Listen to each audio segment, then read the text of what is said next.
I'm Audrey Becker. I'm Tommy Rooney. And I'm Caitlin McDonough, and this is Women's Sports Updates. Today's episode will be covering the WNBA playoffs. And what better team to talk about than Caitlin Clark's Indiana Fever? Right now, it's currently looking like the Indiana Fever will be playing the Connecticut Sun in the first round of the playoffs. The Sun are actually 3-1 against the Fever on the season, but that could very well change. The last time the Fever made the WNBA playoffs, it was in 2016. They played the Phoenix Mercury. At the time, Clark was just 13 years old. Wow. Now she's a complete dominant force in the WNBA. She has the most points of a rookie, has the most triple doubles. She has 2. She was the first rookie to ever do that, and she has the most assists. Can this Fever team inspire a great victory against the Sun, Tommy? I mean, it's going to be a great series. I think everybody's going to be pretty much most excited for this series just because of Caitlin Clark and because Angel Reese is hurt, so she won't be in the playoffs. I think that something else that's going to be fun to watch is that who she passed for most assists as a rookie was Alyssa Thomas of the Suns. So I think that these are going to be 2 elite playmakers going up against each other in the first round of the playoffs. Clark's teammate, Aaliyah Boston, who got off to a slow start this year, has really turned it up, and she broke the Fever's rookie rebounding team record. So I think that she'll have definitely a big part to play in the series as well.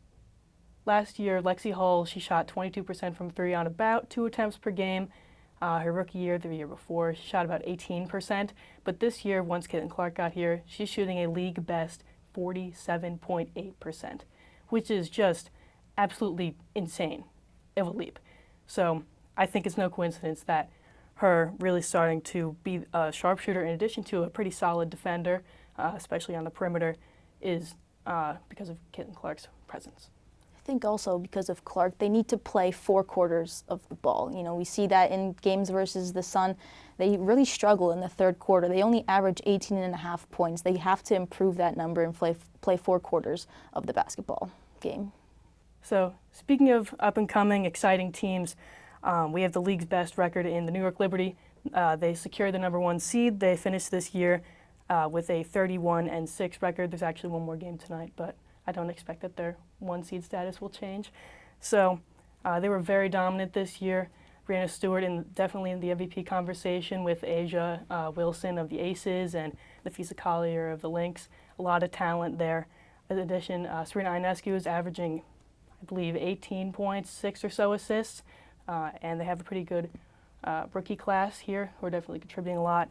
Now, heading into the playoffs, last year the Liberty were in the finals. They played the Aces and lost. And if the regular season is an indicator of how the playoffs will go, if they reach the finals again, no team that has lost in the finals in history in the WNBA has come back to win the next year. So are we looking at a potential Aces Liberty rematch, or is there someone else on the scene that we can look out for? Or it's a great question, Audrey. You know, I think the Aces are definitely one of the favorites in the West, but I think you have to look at the Lynx as well. The New York Liberty actually lost to the Lynx in the Commissioner's Cup, and they have not beaten them so far this season. So I think if you're looking at the Liberty, that was probably their biggest kryptonite. They have star power everywhere, but that can only take them so far. So against the Lynx, they need to be very careful and very mindful. I don't think it's an accident that the Liberty have the number 1 record. They are probably the best team in the East. They are record-wise. I think that they have the star power to win the finals this year with Jones, Stewart, and Ionescu, who are 3 of the top 5 candidates for MVP this year. It's going to go to Asia. So the New York Liberty are going to be playing the 8th seed as they are the 1 seed, and whoever that is going to be determined on the final day of the regular season. Could be the Chicago Sky, Atlanta Dream, or Washington Mystics. So let's see who that's going to be. I think very well that it could be the Washington Mystics. Even though they started the season as 0-12 and their first win came on June 11th against the Dream, they have nothing but wins so far. They went on an incredible run. They're now putting themselves in great position to win the 8th seed overall, but they must get the victory in order to do that. They need to win, and then they need to make sure, or they need to hope, actually, that the Dream and the Sky both lose in order to advance their playoff hopes. Yeah, I think the Mystics are definitely in a primary position to steal that 8th spot, but I think just 1 spot ahead of them, the Atlanta Dream. The Dream, I think, among the 3 teams that are fighting for the 8th seed are in the best position. They're kind of in the driver's seat. They have the best record overall among those 3 teams. and they only have one condition, that if it happens, they're in the playoffs. So it's kind of like they're betting on themselves, really, because what they need to do is they need to beat the Liberty tonight. And though that might sound like a tall order, as we mentioned earlier, Liberty are the best team. Playoffs are coming up. Their spot's not changing. Maybe they rest their starters, and it's a bit of a trap game if you're New York. So I think there's definitely an avenue for Atlanta to swoop in and take that 8th spot. And the third team in contention for the 8th spot is the Chicago Sky, who are not going to have Angel Reese. But for more on that, we'll send it to Stacy and Kay. Thank you, Tommy, Kaylin, and Audrey. My name is Stacy Carter II, I'm Kay Racine. and we're going to talk about Angel Reese and her impact with the Sky and also the Western Conference playoff teams. Let's go ahead and start off with Angel Reese. Unfortunately, she had that wrist injury that took her out for the rest of the year.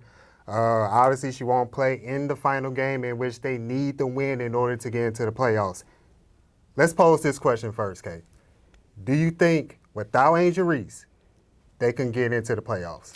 Unfortunately, Stacey, no. I don't think it's a possibility. Angel Reese was a driving force for them. Even as a rookie, she was dominant in the paint. She was dominant with the most offensive rebounds, leading her team and the league. And so it's just going to be impossible to replace her, someone as dominant as that. And so having Camila Cardoso step up and a couple other people like Kennedy Carter step up, I just don't think it's going to be enough to clinch that spot. Yeah, I don't think it's going to be enough either. Even with Angel Reese on the team, their team was ranked 11 out of 12 in offense, shooting just 42%. Angel Reese herself, although she had a great, fantastic rookie season, getting all those double-doubles, could have been Rookie of the Year if she went all the way through, she still was shooting well under 40% overall. Definitely. And she broke the single season double-double record with 26, close to Alyssa Thomas's record of 28. And I'm definitely sure if she was able to play and that her wrist injury didn't take her out, she would have definitely surpassed it. Yeah, definitely. Let's just talk about Angel Reese going forward. Obviously, she had a great rookie season, like we already stated. But there's some things that she can fix in order to have an improvement in her sophomore season. So what is something that you're looking for Angel Reese to work on in the offseason? I feel like her shooting. Her shooting has to get better. She has to score. She's dominant in the paint. She scores in the paint. We know that she's aggressive. She littles everybody. But what does the perimeter look like? What does the outside shooting look like? Is she going to be able to, once her wrist gets better, get those shots up? Is she going to be able to be more of an Asia Wilson, more of somebody like Camila Cardoso, who's also dominant in the paint and has been working on her outside game? Is she going to be able to step up and make sure she executes that well to take the Sky to the next level? I did look at Angel Reese as kind of like a B version of Asia Wilson in college going into the WNBA. It was the same knock on Asia when she first got into the WNBA. It's the same knock on Angel Reese. Got to work on that outside shooting. Yeah. They got to get that touch from 15 feet. And she got to stop missing from up close. Please stop. Angel, I love you. I love your season. You had a great season. I would vote for you for Rookie of the Year. But you got to stop missing up close. You got to stop missing up close. Finish. But I think that's something after she comes back from that injury, she's going to be like, okay, I didn't get to play all of my rookie season. Once I come back now with this wrist injury that's not a big injury, she's going to be able to turn it on and make sure that she executes. I know her offseason is going to look crazy. She's going to be making sure she prepares. I know she likes to be in the fashion world and be on social media, but I'm sure she's going to hit the gym too. Yeah, definitely. Now, let's get into the heart of the episode, which is the WNBA playoffs. Let's talk about the 4 teams that are in the Western Conference, which are the Minnesota Lynx, the Las Vegas Aces, who are the 2-time defending champs. We got the Seattle Storm, and we got the Phoenix Mercury. Let's go ahead and focus on the defending champs right now, the Aces. Had a rocky season. Right now, they're sitting at 4th. Do you think that they'll be able to defend their title this year? I do, and I do, because Asia Wilson. She was not playing when she was walking into them games through the tunnel in the white tees, and she told her team on national television, y'all need to get it together because we can't go out like this. She holds her team to such high standards, and that spills over into all of them, to Sydney, to Kelsey, to all of them, and they work as a unit. And I know Asia is going to be a dog in these playoffs. She is not about to be playing. She's going to be going for it all. And with Asia, I just don't think she's going to let them lose. I just don't think she's going to let them lose. I hear you about Asia, and Asia is my favorite player in the WNBA. I hear you. Unquestioned, unanimous MVP. Y'all better not vote for nobody else. But It's tough. First of all, they've been in the playoffs for multiple years. They got knocked out multiple years. I mean, they are the 2 times defending champions, but there's just a lot of mileage on their body. And then we're talking about the Minnesota Lynx team who lock up the 2nd seed overall in the WNBA, has a player that's up and coming, Nafisa Collier, who could possibly be my cousin, averaging 20 points.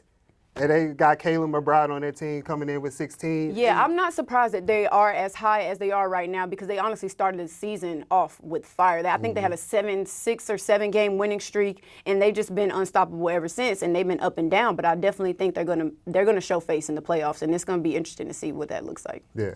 I'm counting out the Mercury already. I don't think they got a chance. They disappointed me so much. I thought they was gonna do good with Kalia Copper on their team now and Natasha Cloud. I think there was just a different dynamic. They were maybe expecting something, and then it turned into what it turned into, and maybe they're just gonna go to the playoffs, but it might not, be far. But I don't think the Aces should sleep on the Storm. I think the Storm is a dangerous team. We talking about they got Skylar Diggins-Smith, they got Nkeka Ogwumike, they got Jewel Lloyd, the Gold Mamba. I mean, and they're sounded defensively. Their stats versus the Aces stats, they're almost neck and neck, both total offense, total defense. I don't think they should sleep on them necessarily. I don't think they should sleep on them, but it's going to come down to scoring. The Storm have 5 people that score in double digits per game, and so it's like looking at 2 or 3. It's like, okay, let's see where it goes.